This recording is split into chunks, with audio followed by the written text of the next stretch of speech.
Mic check, 1, 2, 3.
teacher is getting here at 10:20, so that's my started. Person who I think would be best. She's bringing her daughter. She would be great. She's a teacher. She's bringing her kid. Is she going on the I think so. I'm trying to do that.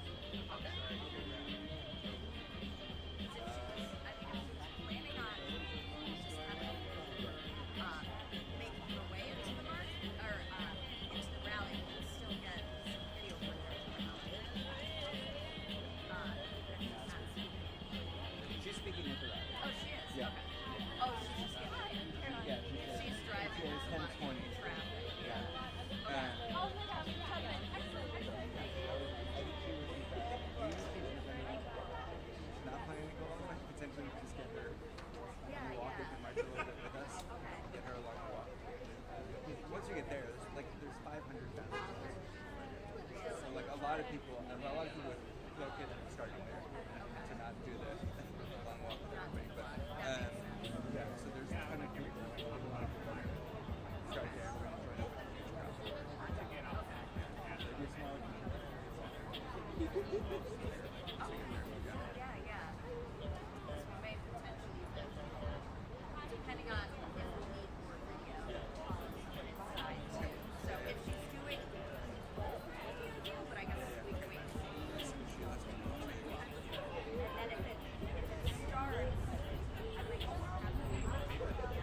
Yeah, of course. Thanks, Scott.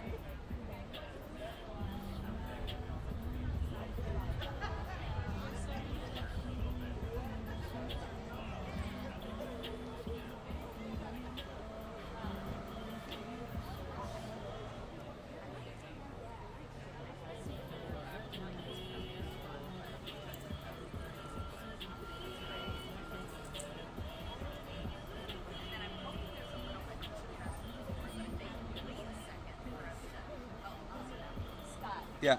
Are you guys able to, before the march starts, Yeah.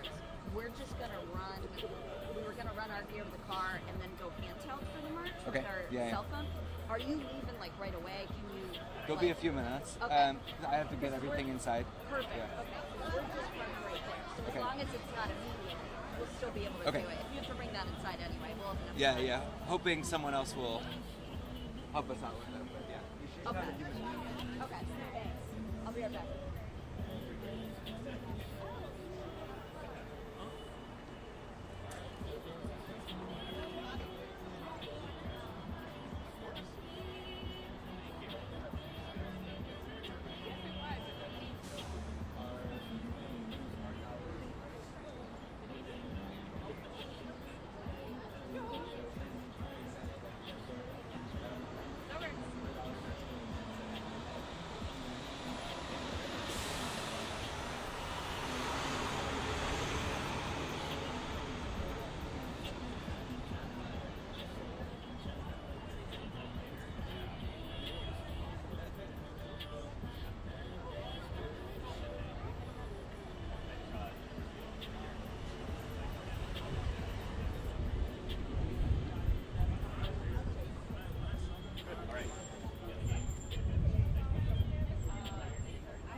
Yeah, but I think we can.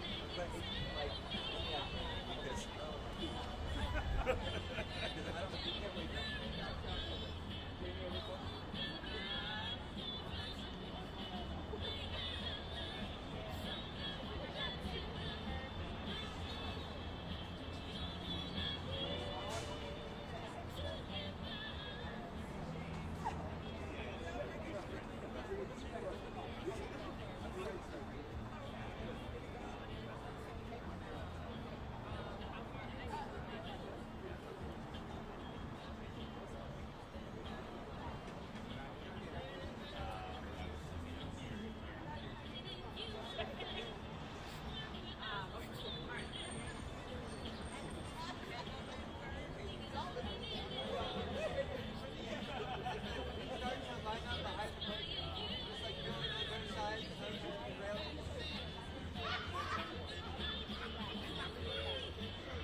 people over here to the right of the stairs.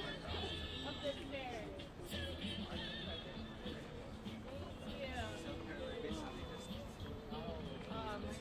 Got there for parking.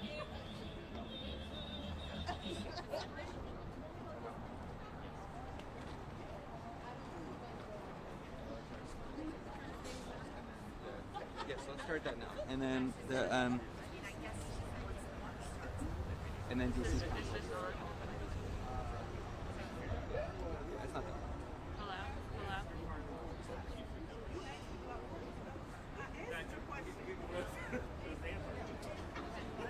All right, if you can hear me, our chant today is, our dollars, our schools. Hey, Congress, don't be fools. Sound good? Can we try it one time? Okay. Our dollars, our schools. Hey, Congress, don't be fools. All right. We're gonna try it again. Also, if we could get a couple more of the green signs on this side, that would be excellent. And we could use a couple more folks over here if people are willing to spread out a little bit. I think so. All right, again, we're going to do a couple rounds of that chant. Ready? Yeah. All right. Our dollars, our schools. Hey, Congress, don't be fools. Our dollars, our schools. Hey, Congress, don't be fools. Our dollars, our schools. Hey, Congress, don't be fools. Woo! Woo! Nice job, everyone. Yeah, we're gonna. The youth should be doing like all night, so we'll start in like 2 minutes. Yeah. There are some of them.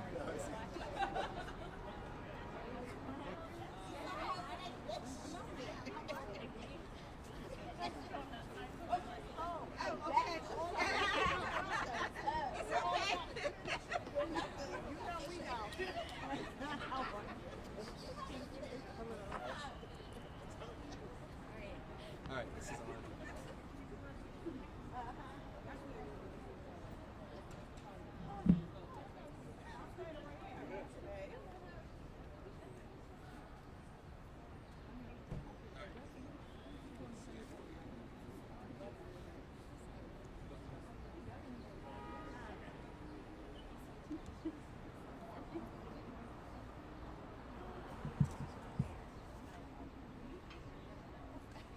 Okay, so while we're here, we're also gonna practice our other chant. This is for community schools. So what do we need? Community schools. When do we need them now? Ready? Yes. What do we need? Community schools. When do we need them? Now. What do we need? Community schools. When do we need them? Now. What do we need? Community schools. When do we need them? Now. Awesome. We're gonna do one more of our first chant. Ready? Our dollars, our schools. Hey, Congress, don't be fools. Our dollars, our schools. Hey, Congress, don't be fools. Excellent. Thank you so much, everyone. Great job. But it's now here.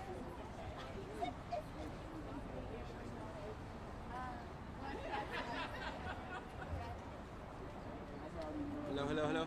Hello, hello. All right, good morning. So we are here today to talk about community schools and how we invest in our schools every day in Washington, D.C. But this week there's a bigger threat, which is the threat from Congress to not allow us to decide how to spend our own money here in Washington, D.C. So we are united behind making sure that we provide services directly in schools for our students, for our families. And when we invest in community schools, that means investing in health services, that means investing in food pantries, in all the services and supports that our students need in schools. But when Congress doesn't allow us to make those decisions, we're talking now, instead of about investing in the supports our families need, we're talking about instead slashing $1 billion from our budget, which means teachers being furloughed, which means the possibility of a shorter school week, cutting our budgets back at exactly the time we need to be making more investments in our schools. And I know that those senators their staff. They have kids who are in our schools. They have people who take our buses and our metro every day. And they're going to be worse off too if they cut this money. This is our money. This is money that DC taxpayers have funded. And it's our decision what to do with it. And when we get to make those decisions, we make smart decisions. We invest in things like community schools. We make sure we have wraparound supports for students and families. We make sure that our students have food and nutrition, have everything they need to succeed in school. But we can't do any of that if Congress takes our money away from us and that decision away from us. So we are here united to say that not only do we want to invest in community schools, we want to invest in all of the strategies that make sure our kids can succeed, but we are united in telling Congress those decisions are for us and us alone in Washington, D.C., and not for them to make for us. So you're going to hear from a bunch of speakers today that can speak to the power of community schools and why we should make those investments and why we need to tell senators to keep their hands off D.C. so we can make those decisions for ourselves. So I'm going to invite up first Dr. Rustin Lewis, Communities and Schools of the nation's capital.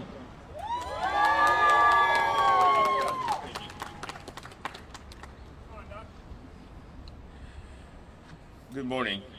Thank you for joining us for this day of community advocacy. My name is Rustin Lewis. I'm the Executive Director of Communities and Schools of the nation's capital. Communities and Schools of the nation's capital serves nearly 5,000 students from marginalized communities by helping them stay in school and prepare for the future, and by removing barriers that prevent them from staying in school. Our program is successful because it embeds highly trained, highly educated site coordinators to mobilize resources that are finely tuned to the needs of the students.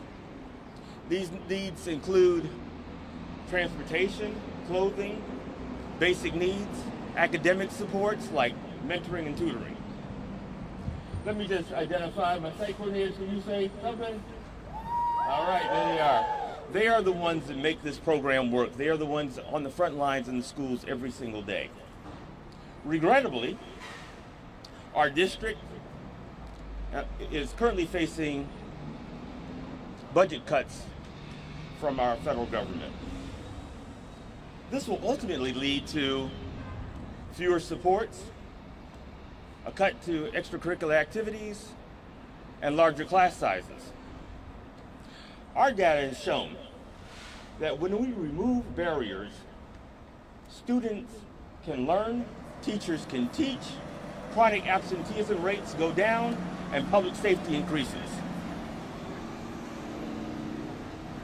Our return on investment, the true return on investment, is in our commitment as a city and as a nation to understand that rooted is our commitment that every student should have the opportunity to succeed.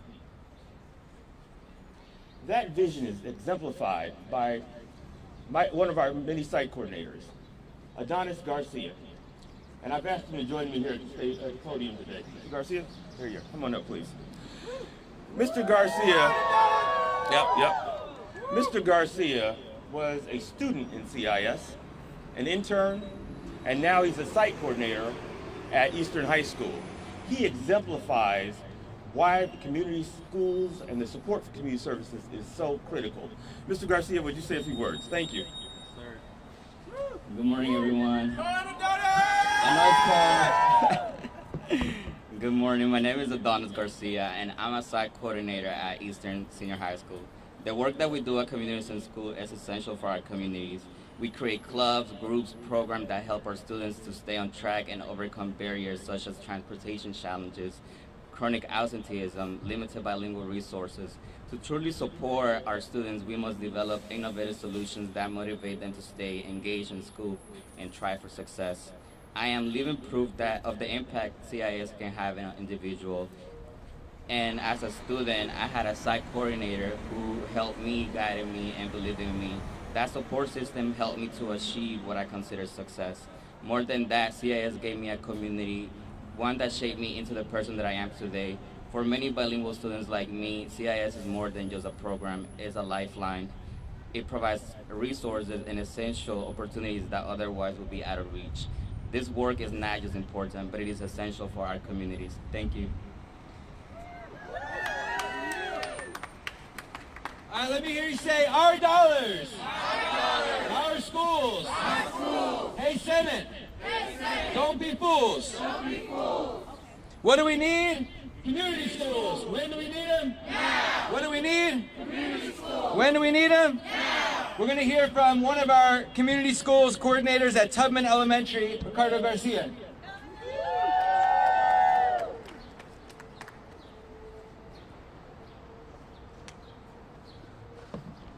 Good morning, everyone. Thank you. My name is Ricardo Garcia, or as Tubman students know me, Mr. Ricky. I'm the community school coordinator based at Tubman, and I've been a coordinator going for 2 years.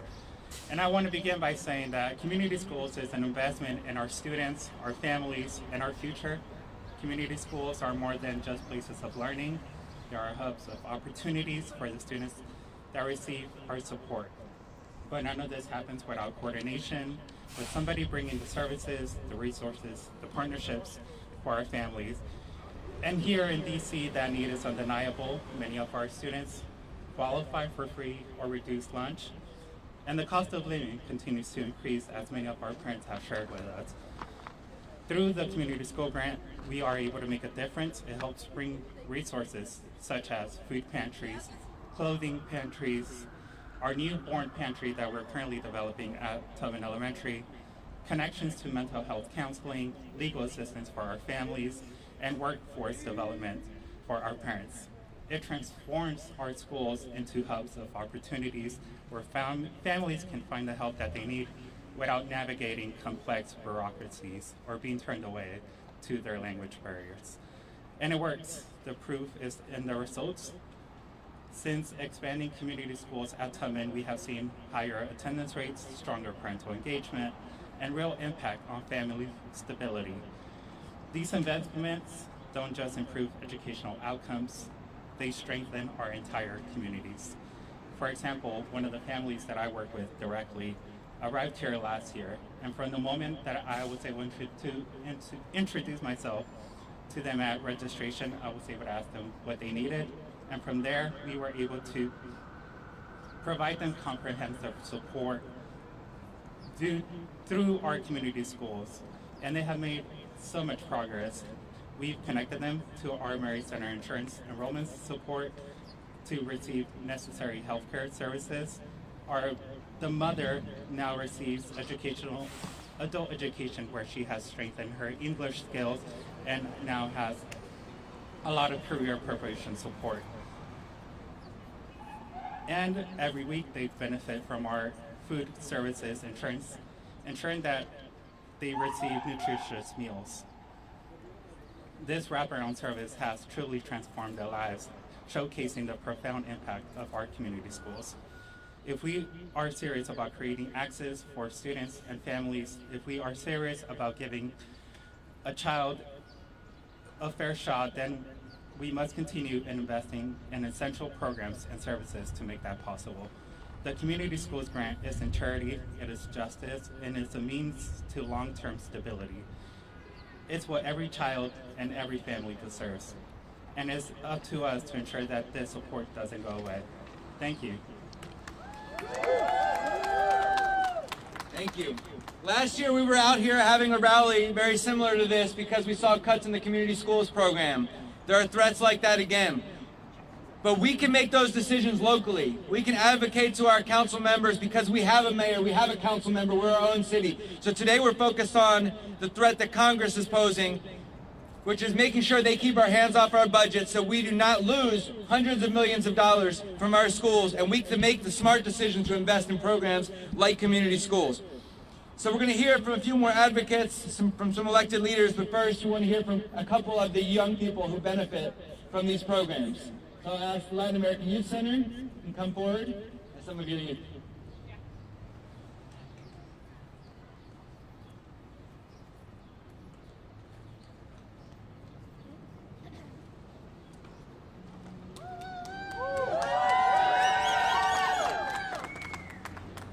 My name is Emily Gonzalez, and I'm a proud student at Early College Academy, Coolidge High School. For the past few years, I had the opportunity and privilege of attending classes and participating in programs at the Latin American Youth Center, also known as LAYC.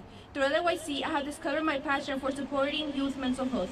At Coolidge High School, I have experienced opportunities to connect with Shaylee, the community schools coordinator. This experience has been incredible and personal and impactful. Having access to someone who can offer emotional support as well as provide essential sources such as diapers and food assistance has been a game changer. It is reassuring to know that I have someone who's there at school helping me navigate life challenges. Other opportunities that I've had inside LOC, such as radio classes, have taught me valuable skills like audio editing and public speaking.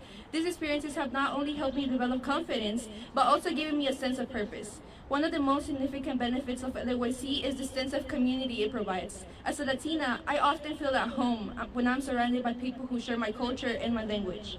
LOC has become a safe space for me to express my fears and without having the fear of being judged. I want to express my deepest gratitude to LOC for believing in me and providing me with the tools that I need to succeed. I would appreciate if it took my experiences and other students as a reason to keep supporting LOC and school communities. I am confident LOC will continue to empower young people like me to become leaders and change members in our community. Thank you for your time and consideration.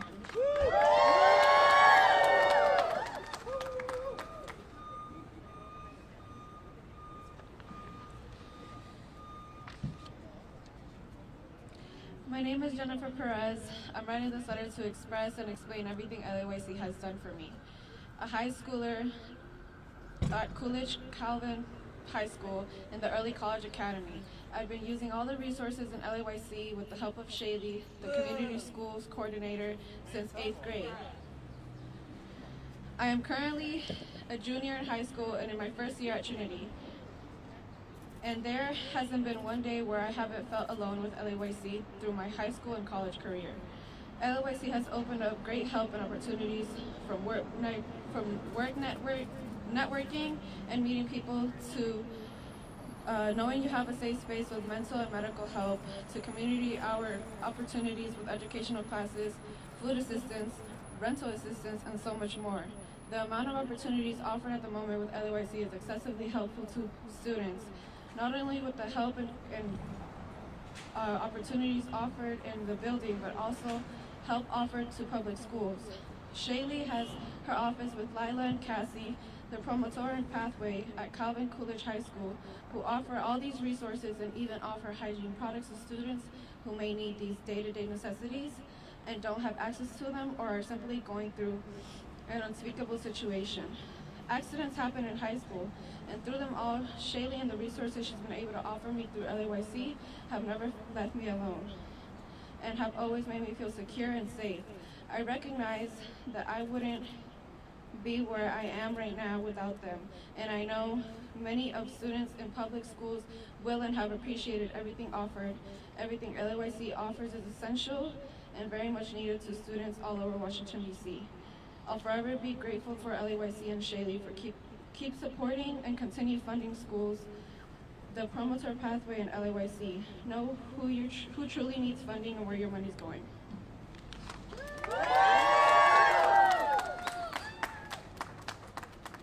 Thank you so much. Our VIPs have arrived here too. We got some little ones from Tubman Elementary School. And thank you to the youth who are benefiting from LAYC and all those programs, because that's why we are here.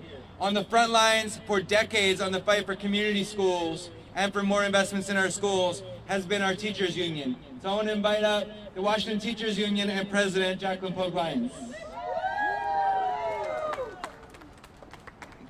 Good morning, everyone. Again, I'm Jacqueline Pogue-Lyons, President of the Washington Teachers Union, and I have the privilege every day of representing close to 6,000 teachers in the DC public schools. I also have the privilege of traveling around to schools, and we hear all the time what's not working in schools. I can tell you today what is working in schools, and that is our community schools. They offer a hand up, not a handout to our parents. I'm gonna be brief, but I'm gonna tell you a quick story. Just about 2 weeks ago, I'm getting ready to go to work, and all of a sudden I made the mistake of turning on the water in my bathroom. All of a sudden, water was all over the place. I never saw so much water. I was grabbing towels and everything, and when I realized, I had to turn off my water. And at that point, I had to go to work. I had no choice but to change my clothes because I was drenched and go to work. Just so happened my sister called. I said, I gotta go to work. I can't get a plumber. I can't stay here and wait for the plumber. Well, 2 seconds later, my sister said, I'll have your nephew or your niece come sit in the house while the plumber comes. By the time I got home, guess what I had on the table? A warm meal to eat. My sister also said, and my mom said, if you need a laundry, if you need a shower, come over to our house. I wasn't asking for a hand out, I was asking for a hand up. And that's what I got. And sometimes we live in a nuclear world where many of our families don't have the community that I have.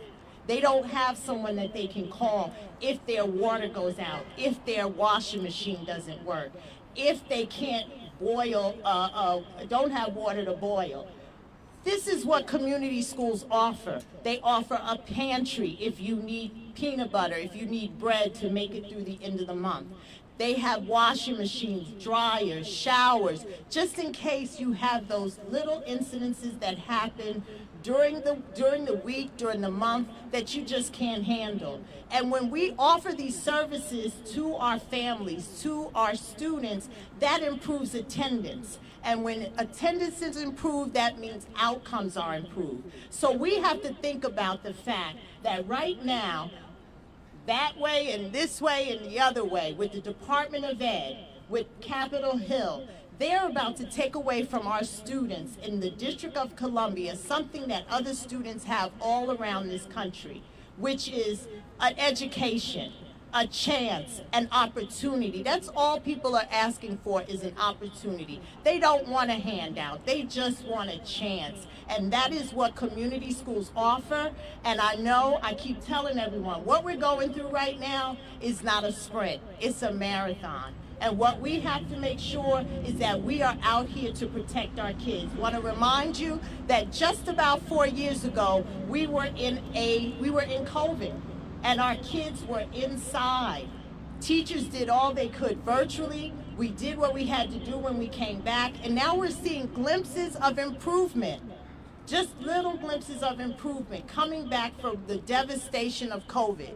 And now we're coming back slowly but surely, and to have this happen to us could affect us for decades on.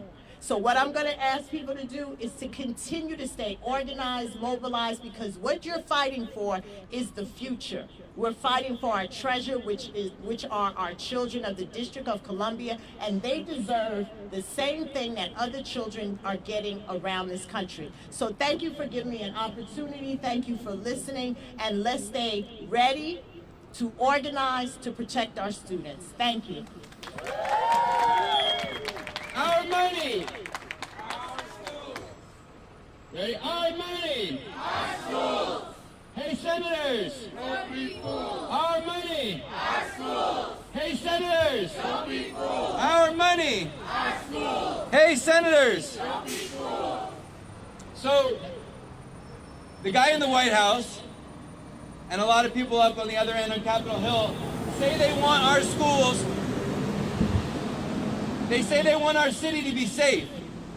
The way that our city is safe is because we make investments like community schools. It's because we have things like out-of-school time programs, so that after school our kids have a safe place to go. It's because our kids have jobs. That's what makes our city safe. So if they really want our city to be safe, they're not only going to vote no on this resolution and make sure that DC's budget is preserved, they're going to let us make the choice to make the kind of investments in things like community schools and things like out-of-school time that really keep our city safe. I'm going to invite up now the president of the DC State Board of Education, Jock Patterson.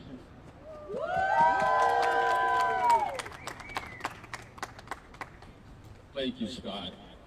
I'm Jock Patterson, State Board of Education president, and when Scott reached out to me to talk about just how important community schools are, I'm a proud resident of Ward 8. And we always toss around the term equity a lot in education. We talk about educational equity a whole bunch. But if everything is equal in the per pupil funding, community schools is the equity that we need. Our schools have been underfunded and underserved for such a long time. And I see that every single day in my community of where we need the resources that makes the difference for children to actually, as our president of the Washington Teachers Union said, to get up, to go to school, for their family to have the things that they need every single day. That's what community schools is. It's actually educational equity. It is the difference that makes for every child to be able to get a great education. And so what I'm here to say today is that we have to support our community schools. I see it every single day when I return back to my community after going to work, the difference between having the equity as far as community schools and when we don't have that. I see children every single day and how they're performing in school, what their families need. I live in a food desert. I literally live in a food desert. In Ward 8, we have one grocery store for over 80,000 residents. Community in schools makes a difference for parents. It makes a difference for children every single day of how they show up at school and how they can perform on their tests. I am a big proponent of community in schools. I think this is the way that we should go totally for schools that has been historically marginalized and pushed to the side. So I'm asking, I know we're fighting very hard right now, and I'm going to leave and go to the Senate bill to fight for the 1.1 that they're trying to take from our city unjustly.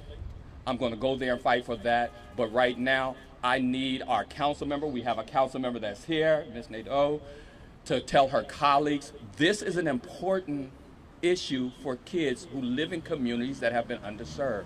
And I'm hoping and praying that she'll get the rest of her colleagues to fund this at the appropriate level. So I thank you. I appreciate everyone. Continue to fight for communities in schools because they actually do make the equity that we need in our schools. Thank you. All right, and we're going to bring up Councilmember Nadeau now because as this fight has been going on throughout the week, the council member and her colleagues have been up on the Hill talking to senators and leading this fight for us. That's step one. We got to win this fight so we have local dollars to spend. Councilmember Nadeau. Thanks, everybody. First of all, let me give a shout out to my Tubman Toads, who are also fighting for their basic budget this year, not just community schools. We need to restore Tubman's budget. Listen, y'all have made the case for community schools. I don't have to go over what they do or why they're important, but let me say this as a mom of two small kids who are in school here in the district. Our schools should be a place where not only our kids, but also our families feel safe and supported. Whether that's safe from federal law enforcement agencies, whether that's supported through all of life's up and downs, in addition to the basics of what we provide in our schools. Every family needs help sometimes, but the community schools model ensures that when that time comes, the services our families need are right there in a space that is comfortable, welcoming, and safe. So here's the thing, this program is something I've supported since before I was on the council because it makes sense, right? We've got a common sense program here. And with a minimal investment, we have a maximum return in services for our families and our students.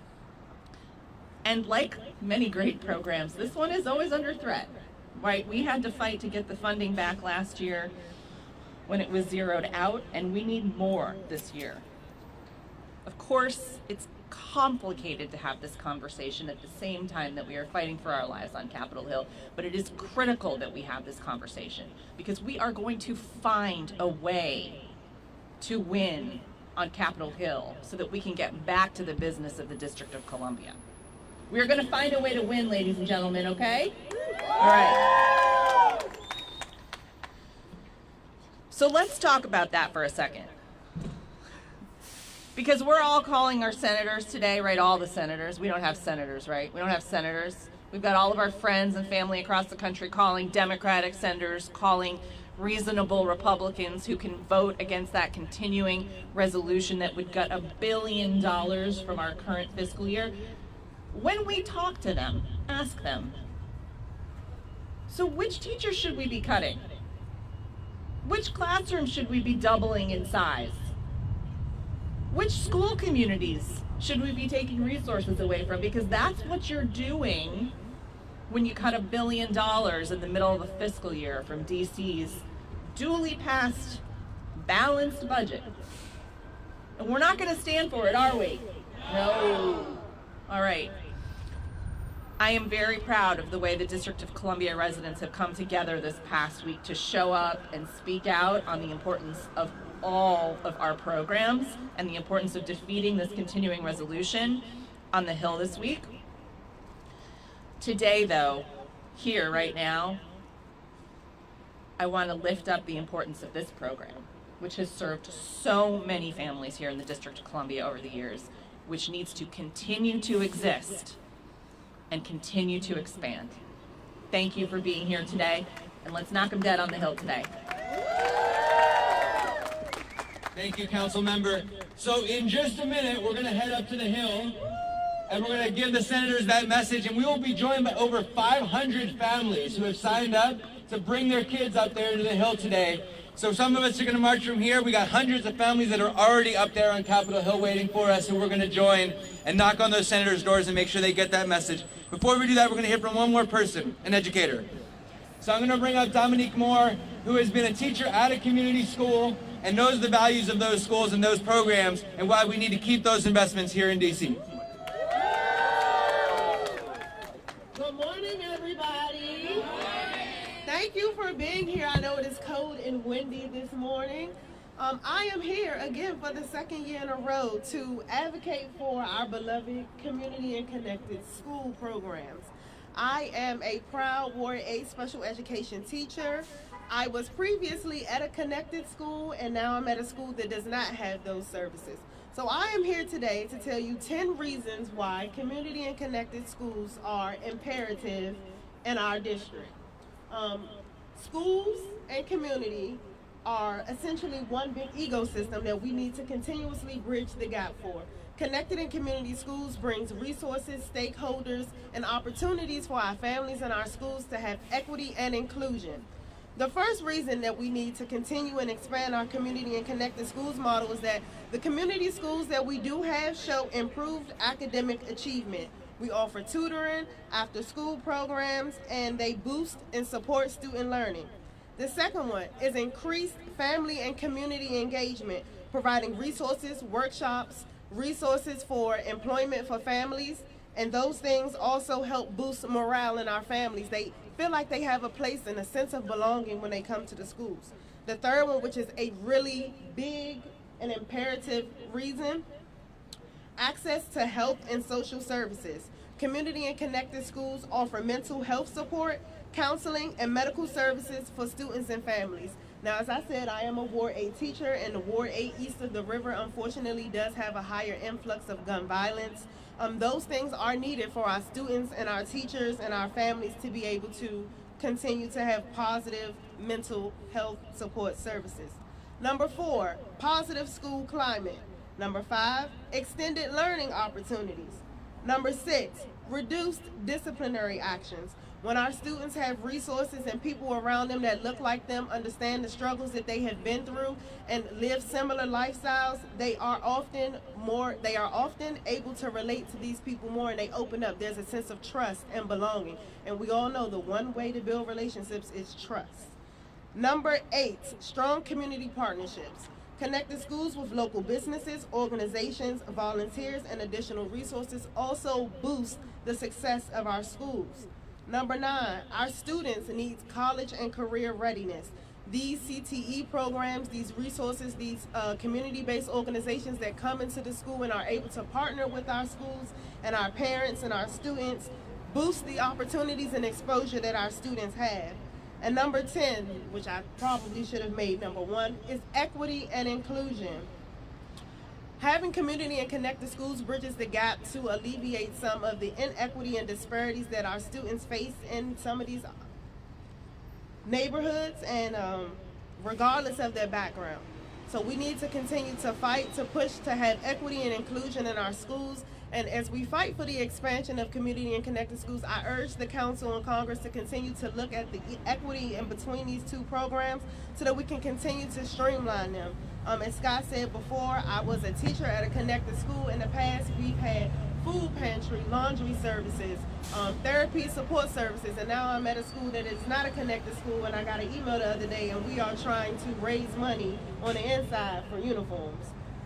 There's so much more that we could do in this city, and that we need to continue to be present. I know that we are on this uphill battle with this $1.1 trillion cut right now, and that is probably the most pressing thing that we have going on right now. But community and connected schools allows us an opportunity to kind of backstop a lot of these problems, to keep these resources and these stakeholders and these businesses and these community-based organizations in our schools, allows us to be able to protect them from the federal restrictions that they are trying to take away from us. So I urge every parent, every district resident, this affects you in one way, shape, form, or another. If you use free health services, if you use vision screenings, if you use food pantries, if you use mental health support services, these cuts, these threats definitely affect you. So I urge you to take a stand, to be present, to be involved, and to be active.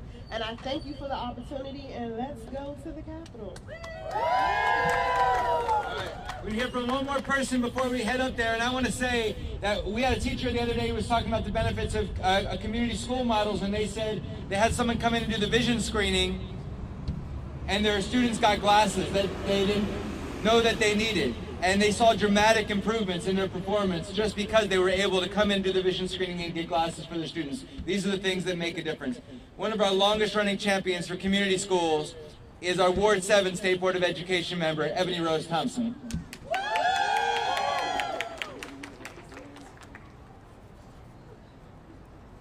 Good morning. I think it's still morning. I know it's still cold enough to be morning. My name is Ebony Rose Thompson, and I'm very proud to represent Ward 7 on the State Board of Education. Ward 7 is the community I grew up in. I was a kid in Ward 7. I make sure to tell people that because folks forget we're not just a city of federal workers. We're not just a city of politicians. We're not just a city that the president lives in. Pennsylvania Avenue comes to my part of town too. Real folks, real teachers, real firefighters, real families, real police officers have addresses that also say Pennsylvania Avenue. I was flying back in because I get to travel a bit. They let me out of DC on occasion. And I flew back into DCA. And you know, you take a long trip, you might need to use the facilities. And I was using the facilities next to a mom and her son. That mom and their son weren't from DC, which is okay. We love when people visit DC. But the son said, wait a minute, Mom, this airport doesn't have stools like our airport does at home. And the mom said, well, that's because people in DC don't care about kids. And I politely said to her, well, you know you're in Virginia. Now, that's not to say Virginia doesn't care about their kids. Virginia cares about their kids because every place cares about their kids. There is not one state in this country, one city in this country, one county in this country, one small town in this country that does not care about their kids. And DC is no exception.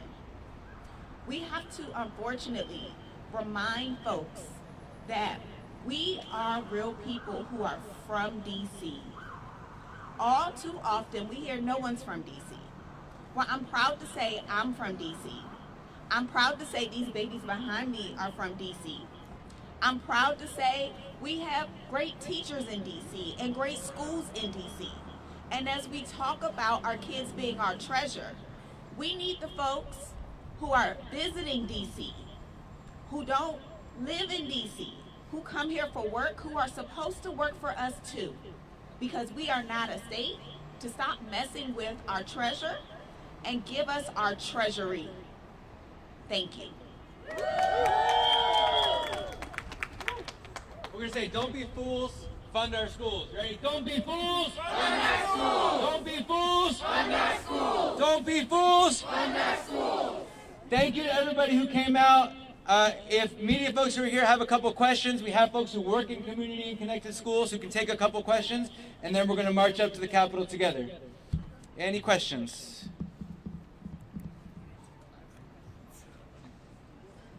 I would like to, if a student is able to reflect on this $1.1 billion situation, if they can talk about what they're learning about civic engagement in the process. Any students want to come talk about what it would mean to cut money from your school? And why you're here?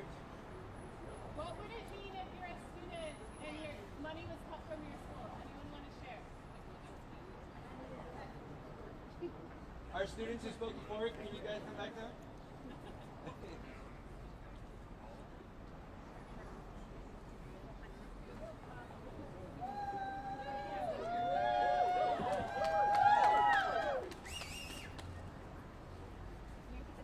So what would it mean if they cut all this money from our schools? If they cut out the money from our schools, a lot of opportunities will be taken away from us. Most of this money literally goes to programs that we have inside. All of the clubs we run, all of the education, the programs, everything, it benefits us, and we would be less educated about a lot of stuff and less stimulated. What are you learning about government by being out here? Like, why are you out here? Why am I out here? Yeah. I'm out here because I'm supporting people who have helped me a lot. And if I'm seeing someone else that is, I'm personally affected, and I'm seeing someone else's job affected by this, of course I'm going to be here and advocating for everyone because we're a community. One second.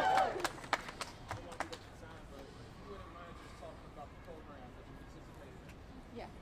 At my school, we're in the Nature Club program, and we give food to the, we pack food for the shelters, but this has been cut off since they don't fund us, they don't fund our club, we don't receive a lot of money from foundations, and we have not been able to run our club, especially like we are lacking a lot of members recently because we don't have the money to do anything for our community. So all of these clubs are being affected, and we don't have, because we're told to be the future of this country, but we're not given the resources to be. All right, thank you very much. Any other students, real quick, what do you love about your school? Something you want to say that you love about your schools or your programs? Do you like your teachers? Yeah. So we want to make sure those teachers don't get cut, because if they cut this $1 billion from our budget, look, the majority of our budget goes to our schools, public safety, health. So if they cut this money from our budget, it's going to mean cuts to teachers. It's going to mean fewer school days. It's going to mean fewer school programs, and we got to make sure we fight for that. Any other questions before we head up there?